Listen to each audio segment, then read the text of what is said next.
आपकी जन्म दिवस पर हमने अंग्रेजी और हिंदी दोनों भाषा में स्पेशल कलेक्टर्स वॉल्यूम छापा है। मैं अपना दर्शकों को कहूँगा वो अपना स्पेशल एडिशंस कलेक्ट कर सकते हैं उदय इंडिया की ऑफिशियल एड्रेस से।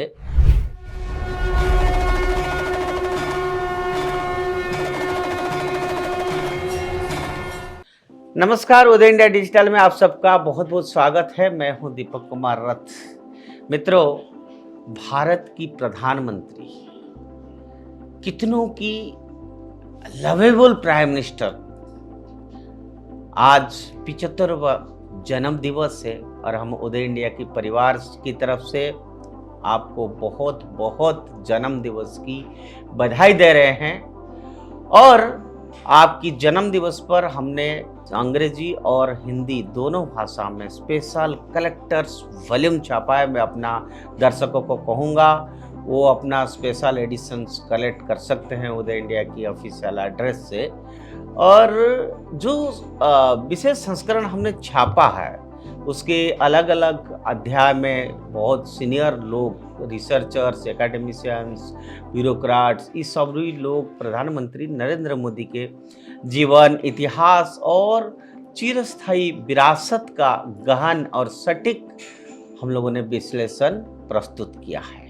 यहाँ केवल घटनाओं का वृत्तांत ही प्रस्तुत नहीं किया जा रहा था, बल्कि हर एक सम्मानित पाठक को आत्मनिरीक्षण करने की और ऐसे नेता की बहुआयामी यात्रा की उसको समझने के लिए निमंत्रण करते हैं, जिसमें समकालीन भारत पर अपनी अमिट छाप छोड़ी है।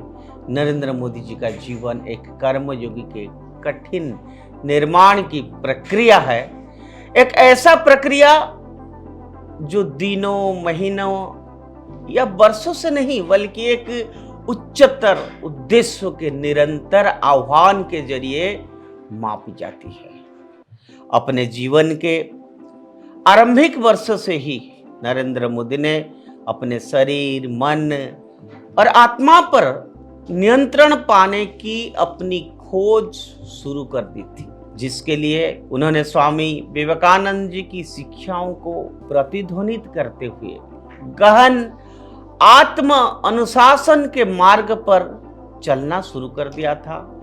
यह कोई दिखावटी कदम नहीं था, बल्कि आगे की सेवामय जीवन की एक सुदृढ़ आधारशिला बनाने की एक मूलभूत अभ्यास था।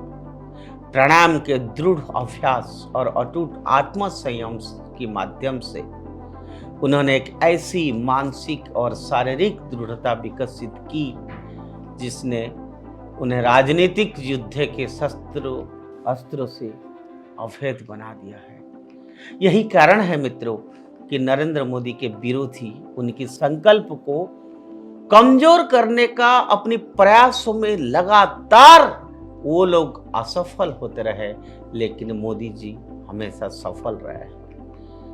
मोदी जी का जीवन पथ भगवद गीता के सिद्धांतों का प्रमाण है, जहां कर्म कल की अस्तित्व के बिना किया जाता है, अर्थात स्वहित से परे बड़े उद्देश्य के प्रति निस्वार्थ समर्पण का भाव रखना, ऐसे उनके जीवन की उद्देश्य रहा है। और यही दर्शन मोदी जी के नेतृत्व का आधार है।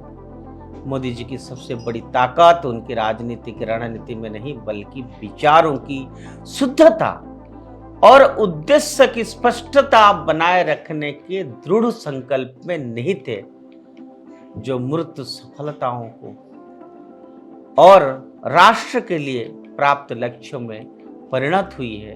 हालांकि कई हमारा राइटर्स ने उनके प्रशासन में कमियों की इशारा भी किया है, लेकिन अगर एक निष्पक्ष और भविष्यदर्शी दृष्टिकोण अपनाया जाए तो हमें यह स्वीकार करना होगा कि पिछले एक शताब्दी में शासकों की तुलना में मोदी का शासनकाल कार्य कुशलता और क्रियान्वयन में एक क्रांतिकारी बदलाव को दर्शाता है। नरेंद्र मोदी ने निस्संदेह भारत के इतिहास में अपने लिए एक अद्वितीय और स्थायी स्थान बनाया है। उनकी कार्यप्रणाली गीता और विवेकानंद दोनों के दृष्टिकोण से व्याख्यायित किया गया है, एक सच्ची कर्मयोगी का सार को दर्शाता है। उन्होंने भगवान कृष्ण द्वारा अर्जुन को पाखंड त्यागने और सत्य के लिए खड़े होने की आह्वान को ध्यान में रखते हुए सामाजिक अन्याय के विरुद्ध निरंतर संघर्ष किया। फिर भी यह प्रतिरोध अपने आप में एक साध्य नहीं है। जैसा कि स्वामी विवेकानंद ने स्पष्ट किया था कि सर्वोच्च आदर्श अप्रतिरोध है, शक्ति का सर्वोच्च प्रकटीकरण, बुराई का प्रतिरोध उस परम गुण की ओर एक आवश्यक कदम है। इसी गहन समझ में नरेंद्र मोदी का चरित्र प्रकट होता है। वे एक कर्मयोगी के स्वाभाविक गुण को समझते हैं, अर्थात असीम शक्ति के साथ सत्कर्म में संलग्न होना अंतिम लक्ष्य के रूप में नहीं, बल्कि जननी जन्म भविष्य माता की प्रभुत सेवा के उच्चतर स्तर की और अनुशासित कदम के रूप में नरेंद्र मोदी की यात्रा एक सतत विकास और निस्वार्थ सेवा का प्रतिपादन है, जो वास्तव में स्वतः प्रकाशित है। हम फिर से उदय इंडिया के परिवार से उनको बहुत बहुत बधाई देते हैं। उनका जीवन सुखमय हो, स्वस्थ रहे हो, और जैसे उन्होंने पूरा जीवन भारत माता के सेवा के लिए लगाया है, हम भी भगवान से प्रार्थना करते हैं वो हमेशा ठीक रहे और हमेशा से जैसे देश के लिए अविरत काम करते थे, ऐसे वो जब तक रहे वो देश के लिए काम करते रहे। यही हमारा इच्छा है। भारत माता की जय।